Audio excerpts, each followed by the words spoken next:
Top dog in the league, homie. Let's speak on it. It's a stretch for anybody to reach on me. Just breathe on it. Don't tell them they gotta know it's me on it. We don't kick it on in, go for three on you. You couldn't guard me with the cleanest armor. I got it covered. D's corner, like, yeah. What's up, everybody? Welcome back to D's Corner. Again, I'm D. Today's video, we're going to talk about the NFC North offseason recap grades, everything offseason, trades, free agency, and the draft. Before we get into the video content, please don't forget to like, share, and subscribe. And again, shout out my guy Static Spaz. Check out his website. The link is in the comment section below. First up, we got the Chicago Bears.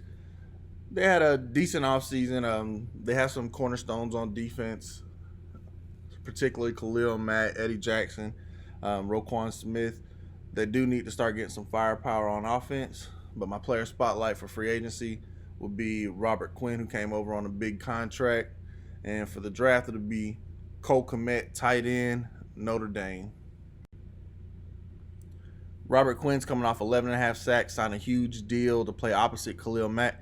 Statistically, he plays better as a defensive end like he did with the Cowboys and early on with the Rams when he had 19 sacks. He should be able to do damage working one-on-one while teams focus more of their attention on Khalil Mack. He should be a good running mate early and able to produce often. Cole Kmet, many have regarded as the best tight end in the draft, coming off the board to the Patriots, who needed a tight end. He had 6 touchdowns last year, which ironically was his career total. But he should be able to help out Nick Foles or Mitchell Trubisky, whoever the quarterback's going to be, working opposite Jimmy Graham. But they needed a weapon. They had to get a weapon. He's very good at working the middle, and he's strong after the catch, as you can see here. The Chicago Bears offseason recap grade for me is a C.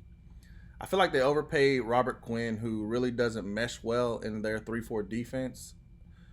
They traded for Nick Foles, who hasn't played well outside of Philly.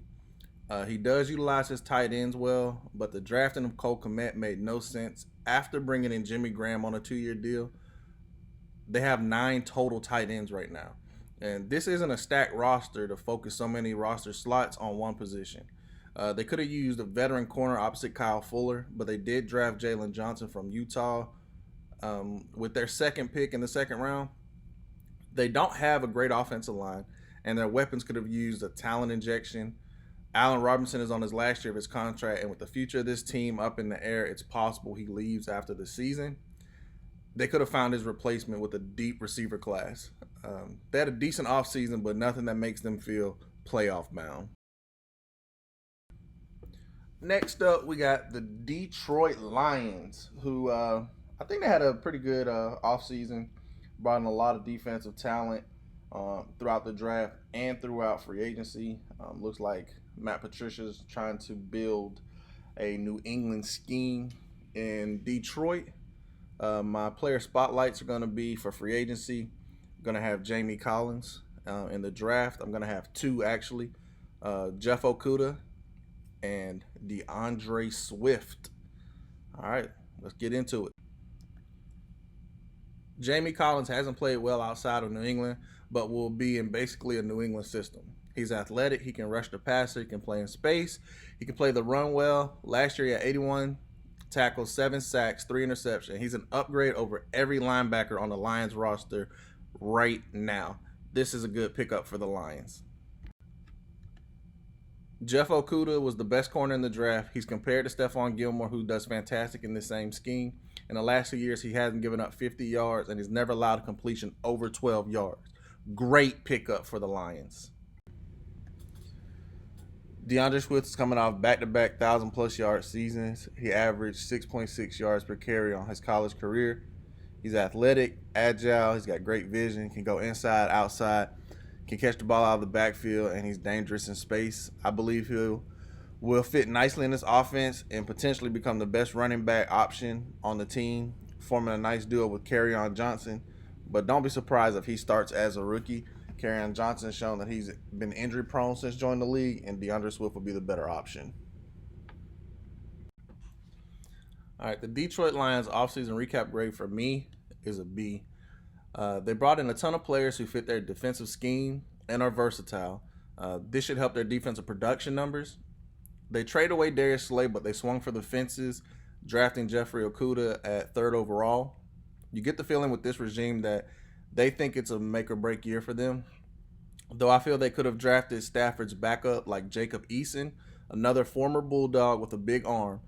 Due to Stafford's age and injuries last year, something like a fractured back, I believe it was, a quarterback with a similar skill set could have been a good pickup. That way the offense doesn't miss a beat play calling wise, instead of signing Chase Daniels. Poor quarterback play helped hold this team back last year, and if Stafford goes down again this year, this regime is definitely gone because they will not make the playoffs in this division. Next up, we have the Green Bay Packers, who I'm not sure anybody thinks they had a great offseason this year. But for free agency, my player spotlight would be linebacker Christian Kirksey. They needed someone in the middle. And for the draft, I like the pickup of A.J. Dillon, the running back out of Boston College. Christian Kirksey is coming off 2 injury-plagued seasons. He's played in only 9 games the last 2 years. But he is an athletic linebacker. He's good in coverage. He's good in space. He's a good leader. He had 133 tackles in 2017, so that shows you that he can attack the ball. He will be able to make plays for this team. It's just how often is he going to be on the field and capable to make those plays is the question. A.J. Dillon is a big back. He's 6 foot, 247 pounds, but he can move. He's got 4.53 speed. He has 4,382 career rushing yards, 5.2 career yards per carry in college. He's going to be a good back moving forward with this team, especially as they transition into more of a ground and pound attack. He's a very powerful back, not like your normal Boston College players, but he should be very good in this system. All right, the Green Bay Packers offseason recap grade for me is a big fat F. I understand the future mindset with the pick of Jordan Love, but this team was in the playoffs 1 game short of the Super Bowl last year. They got run out the playoffs literally. They gave up 288 rushing yards to the 49ers. Outside of Devontae Adams, they have no receiving threats. And in this deep class, they didn't even draft a receiver. Now, they will have the Jordan Love, Aaron Rodgers drama over this team's head all season long now. Aaron, who is still owed a ton of money, can't be traded or released within the next 2 or 3 years because that's going to put them in cap hell. When he does leave, which he could very much so force his way out, a team like the Colts with that offensive line, that rushing attack, and those weapons would be a perfect fit for him. Plus, number 12 is open.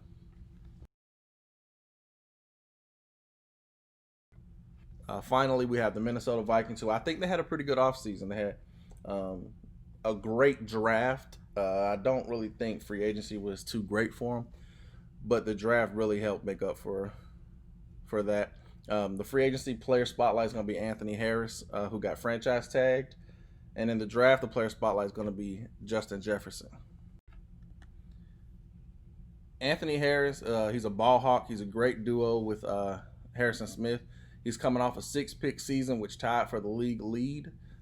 After losing basically all of their corners, keeping both their starting safeties had to have been a priority. They're the veterans in that group now. Like I said, they're a great duo, maybe the best safety tandem in the NFL. Anthony Harris seems to always find the ball, and he's always making plays, so it was good tagging him and keeping him. Justin Jefferson, last year he had 111 receptions, 1,540 yards, 18 touchdowns. He averaged 13.9 yards a pop. He understands how to get open. He's great working out of the slot. And he'll instantly slide in as a number 2 option opposite Adam Thielen with no issues. I think he was a great pickup for them. I'm shocked that he lasted that long, but he's a perfect fit for them. The Minnesota Vikings offseason recap grade for me is an A. Free agency wasn't a good haul, but the draft was big for them. They basically turned Stephon Diggs into 15 draft picks. And with that kind of draft capital, they were able to let people leave as far as veterans and replace them with younger rookie options. They lost their top 3 corners, and they drafted 3 corners, all of who have potential, which is good. And they didn't reach on any of them, which is even better. I like the pickup of Ezra Cleveland. He has potential to play anywhere on the line and beef up protection for Kirk Cousins and open up holes for Dalvin Cook. If Dalvin Cook shows up, he's threatened not to show up without a new contract. But with the offseason that the Vikings had, I think this is going to be the NFC North champions. They had the best offseason, and the way that the Green Bay Packers dropped the ball and screwed Aaron Rodgers big time, I think this will be the team to beat in the NFC North. All right, everybody, thanks for watching. Don't forget to like, share, and subscribe. Again, check out my guy Static Spaz. Link in the comment section below.